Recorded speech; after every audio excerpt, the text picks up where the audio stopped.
කොහොමද ඔයාලට අද මම මේ වීඩියෝ එකෙන් කතා කරන්නේ තාර්කික දාර පාඩමේ තියෙන ඉතාම සුවිශේෂී තාර්කික දාරයක්. අපි ඒක හඳුන්වනවා XOR gate එක කියලා. නැත්නම් අපි ඉංග්‍රීසි වලින් කියන එක exclusive OR gate එක කියලා. ඒක විශේෂම gate එකක්. එතකොට මේ gate එකේදී අපි කතා කරනවා මේකේ රූප සටහන මොකක්ද?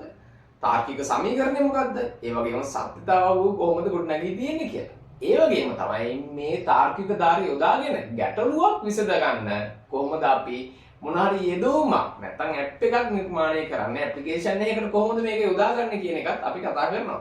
අපි බලමු මේකේ වීඩියෝ එකේ පියවරෙන් පියවර කොහොමද මේ XOR gate එක නිර්මාණය වෙලා තියෙන්නේ මොකද්ද මෙයාගේ ගැන තියෙන ඔච්චර විශේෂ තත්ත්වය. බලමු. XOR තාර්කික දාරය. එතකොට මේකේ තියෙන අපි මුලින්ම ඉඳගෙන මේක රූප සටහන. මොකද්ද මේ තාර්කික දාරයේ විශේෂත්වය? මේක OR එකක් කතා වෙනවනේ. එහෙනම් අනිවාර්යයෙන්ම OR එක මෙතන ඉන්න ඕන. ඔන්න OR එක. මම මේකේ ප්‍රතිදානය දාමු Q කියලා. හරි. මේකේ ප්‍රතිදානය Q. මේකේ XOR නේ. අපි නිකමටත් කියනවා X කියන්නේ අපේ වෙන් වෙලා ඉන්න කෙනා. එහෙනම් මේකේ ආදාන සම්බන්ධ වෙන්නේ වෙන් වෙච්ච කොටසකට. හරිද? ඔන්න XOR gate එක අපි දැන් දාන්න රූප සටහනක් විදියට. රූප සටහනක් විදියට මෙයා මෙන්න මෙහෙම කෙනෙක් කියලා දන්නවා. දැන් මේකේ මෙන්න මෙතනට AB දැම්මහම එන ප්‍රතිදාන නැත්නම් තාර්කික සමීකරණය මොකක්ද කියලා තමයි අපි ඊගාට දැනගන්න යන්නේ. හරිද? තාර්කික සමීකරණය.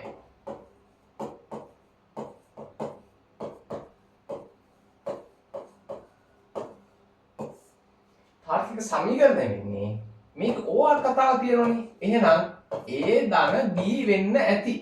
මේකේ විශේෂතාවය තමයි ධන කියන එක අපි රවුන්ඩ් කරලා තියෙනවා. ධන කියන එක රවුන්ඩ් කරලා තියෙනවා. මේ ප්‍රතිදානය තමයි AB ආදානය කරොත් මෙන්න මේ ප්‍රතිදානය ලැබෙනවා. මේක ඇත්තටම සංකේතාත්මකව පෙන්වන එකක්. ඇත්තට එතකොට ගණනය කිරීම සඳහා යොදාගන්න මොන ප්‍රතිදානයද? මේක අපි සත්‍යතාවගුවකින් නිරූපණය කරන කොහොමද එන්නේ කියලා දැනට මම ඔයාලට මේක ලියනවා මෙන්න මේ විදිහට a bar.b a bar ගුණ කිරීම b ධන a.b bar මෙන්න මේක තමයි අපි XOR වල ගණනය කිරීම සඳහා යොදා ගන්න සමීකරණයේ බීජීය ප්‍රකාශය. හරිද? එතකොට දැන් ඔයාලා දන්න රූප සටහන දන්න කොහොමද එන්නේ කියලා. ඒ වගේම තාර්කික සමීකරණයේ XOR එකේ කොහොමද කියලා දන්නවා. දැන් බලමු මේක සත්‍යතාවගු කොහොමද නිරූපණය වෙලා තියෙන්නේ නැත්නම් ගොඩනැගිලා තියෙන්නේ කියලා.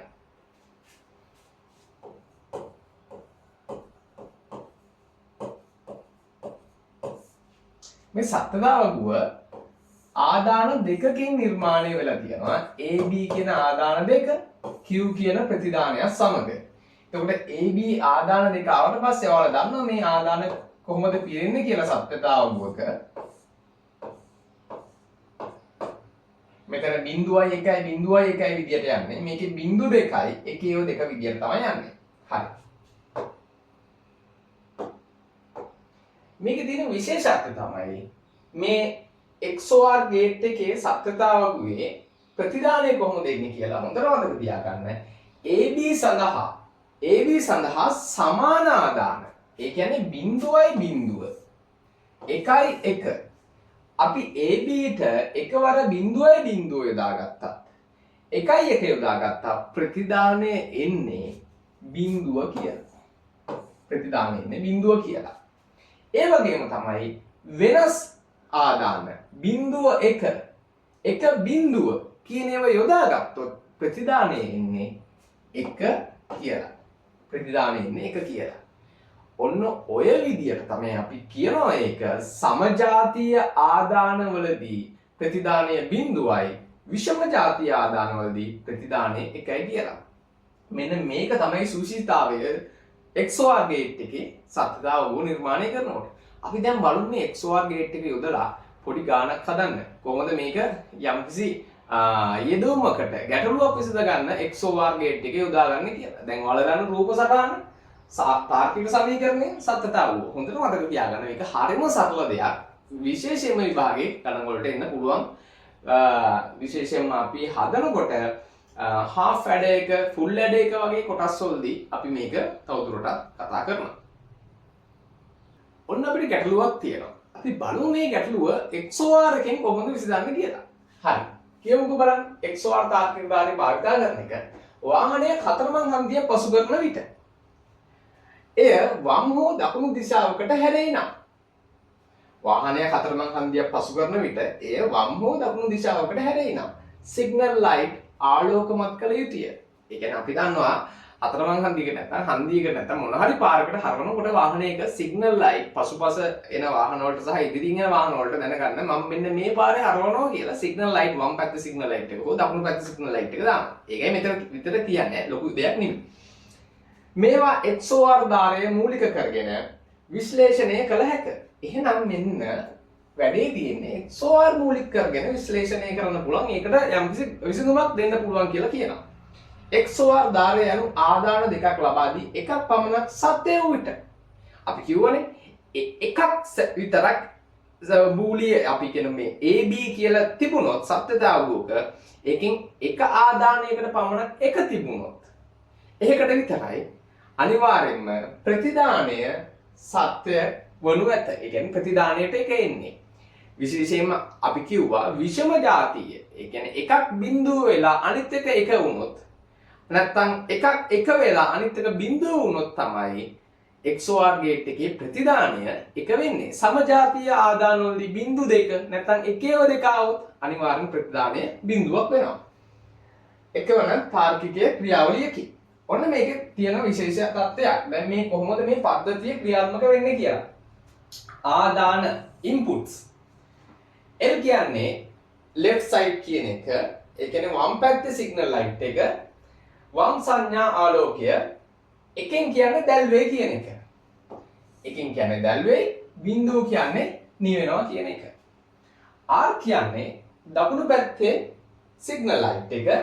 ඒකත් එක මගින් දැල් වෙනවා කියනවා. බිඳුව මගින් නිවෙනවා කියලා කියනවා. හරිද? ඔන්න එතකොට ප්‍රතිදානයත් විස්තර කරලා තියෙනවා. ප්‍රතිදානයේ වළංගු වන්නේ. ප්‍රතිදානයේ වළංගුද කියලා බලන්නේ. ඒක නම් ඔව් බිඳුව නම් නැත කියන එක.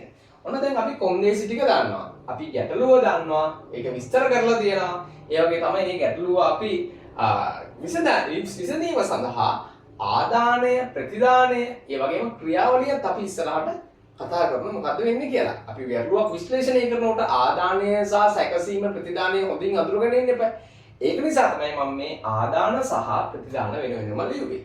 අපි බලමු දැන් මේක කොහොමද විසඳන්නේ කියලා. හරි. දැන් මේක අපි ප්‍රැක්ටිකලි අර කලින් කියපු කතාව, කලින් කියපු විස්තරය ප්‍රැක්ටිකලි කොහොමද යොදන්නේ කියලා බලමු. දැන් ඔයාලට පේනවා මෙන්න මෙතන තියෙනවා හතරමං හන්දියක්. මේ පැත්තෙන් කෙලින් වෙන වාහනේ මේ පැත්තට හරවන්න පුළුවන්, මේ පැත්තට හරවන්න පුළුවන්. දැන් මේකේ කතා කරන්නේ මේ වාහනේ එක පැත්තකට හරවනකොට සිග්නල් ලයිට් එකක් දාන එකයි. ඒක කොහොමද ප්‍රතිදානයක් විදියට නිරූපණය කරන්න කියන එකනේ. ඔන්න අපි ගන්නවා මේක තමයි අපේ වම් මත පැත්ත. එතකොට මේක left side එක L signal light එක. signal light එක. ඒ වගේම තමයි මේක right side එක. R එකේ signal light එක. R එකේ signal light එක. හරිද? දැන් අනිවාර්යයෙන්ම වාහනේ වම් පැත්තට සහ දකුණු පැත්තට යන්න එපා නේ. වම් පැත්තට හෝ දකුණු පැත්තට හරවනවා නම් signal light එක දාන්න ඕන. හරිද? අපි බලමු එතකොට මේකේ වළංගුතාවය සඳහා කොහොමද අපි සත්‍යතාවයක් ඇසුරින් මේක නිරූපණය කරන්න කියලා. ඔන්න අපි ආයකට සත්‍යතාවය දැන් නිරූපණය කරන්නේ. ඔන්න මම මෙතන සත්‍යතාවය වදිනවා L R. ඒ වගේම තමයි මේක වැලිඩ්ද නැද්ද කියලා බලන්න. මම F වලින් ප්‍රතිදානය ලබා දෙනවා. F වලින් ප්‍රතිදානය ලබා දෙනවා. හරිද? හොඳයි. ඔන්න පළවෙනි පාර L බිඳුවයි R බිඳුවයි. ඒ කියන්නේ L එකේ සිග්නල් ලයිට් එක දැල් වෙන්නේ නැහැ. R පැත්තේ සිග්නල් ලයිට් එක දැල් වෙන්නේ නැහැ. එහෙනම් මේකට හරවන්න පුළුවන්ද? එහෙනම් සිග්නල් ලයිට් එක පැත්තකවත් දැල් වෙන්නේ නැති නිසා left side එකකින් නෑ right side එකකින් නෑ. එහෙනම් මේ වාහනේට හරවන්න බෑ. හරවනවා නම් අනිවාර්යයෙන්ම signal light දාන්න ඕනේ. එහෙනම් මේක කෙලින්ම යන වාහනයක් වෙන්න පුළුවන්. හරිද? එහෙනම් අනිවාර්යයෙන්ම valid නෑ. හරවන එක වළංගුතාවයක් නෑ. එහෙනම් අපි එතන බිඳුව දානවා. හරිද? මේක XOR ගේට් එකකින් නේ අපි මේක විසඳන්න ඕනේ. ඒකට අපි බලමු මේකේ ඊළඟ අවස්ථාව. L බිඳුවයි R එකයි. අපි දන්නවා දැන් මේවට අපි කලින් හඳුනගත්ත බිඳුව කියන්නේ බල්බ් එක නොදැල්වේ, සිග්නල් ලයිට් එක නොදැල්වේ. එක කියන්නේ දැල්වේ කියන එක. L පැත්තට සිග්නල් ලයිට් එකක් දාලා නැහැ. R පැත්තේ රයිට් සයිඩ් එකේ සිග්නල් ලයිට් එක දාලා තියෙනවා. එහෙනම් එයාට පුළුවන්කම තියෙනවා දකුණු පැත්තට, ඒ කියන්නේ R කියන රයිට් සයිඩ් එකට වාහනේ හරවන්න. එහෙනම් ඒක වළංගුයි. වළංගු නිසා අපි දානවා මෙතන 1. වළංගු නිසා අපි 1 කියලා දානවා. ඒ වගේම තමයි අපි තුන්වෙනි අවස්ථාවටත් යමු. තුන්වෙනි අවස්ථාව මොකද්ද තියෙන්නේ?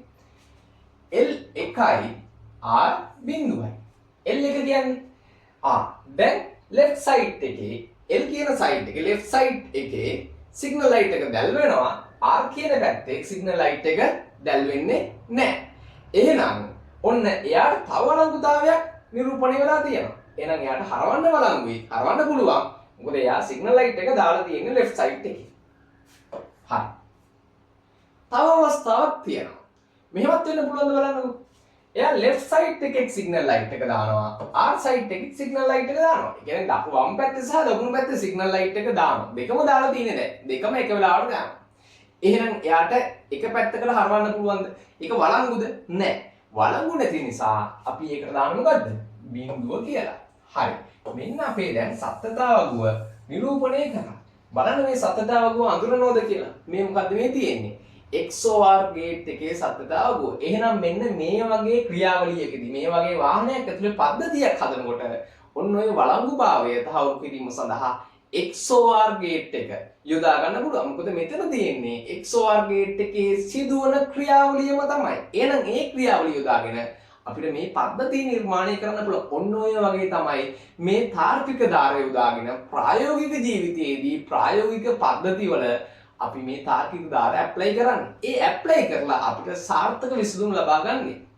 හොඳයි. ඔයාලට හිතෙනවා මේක හරියටම තේරුණා මොන හරි XOR ගේට් එක ගැන මේ වෙලාව වෙනකොට හරි ඩවුට් එකක් තිබ්බනම් දැන් ඒකත් නැතුව ඇති. එතකොට XOR ගේට් එකේ මොනම ප්‍රශ්නයක් ආවත් දැන් ඔයාලට ඒක සාර්ථක විසඳන්න පුළුවන්.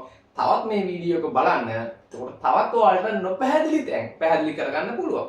මම තව වීඩියෝ එකකින් තව ගේට් එකක් අරගෙන එනවා. ඒකත් මේ වගේ ප්‍රැක්ටිකලි උදාහරණයක් සහිතව ඔයාලට හරියටම ඔළුවට යන්න පුළුවන්. ඔළුවට යන විදියට තව තාර්කික ධාරයක් මම කියලා දෙන්නම්.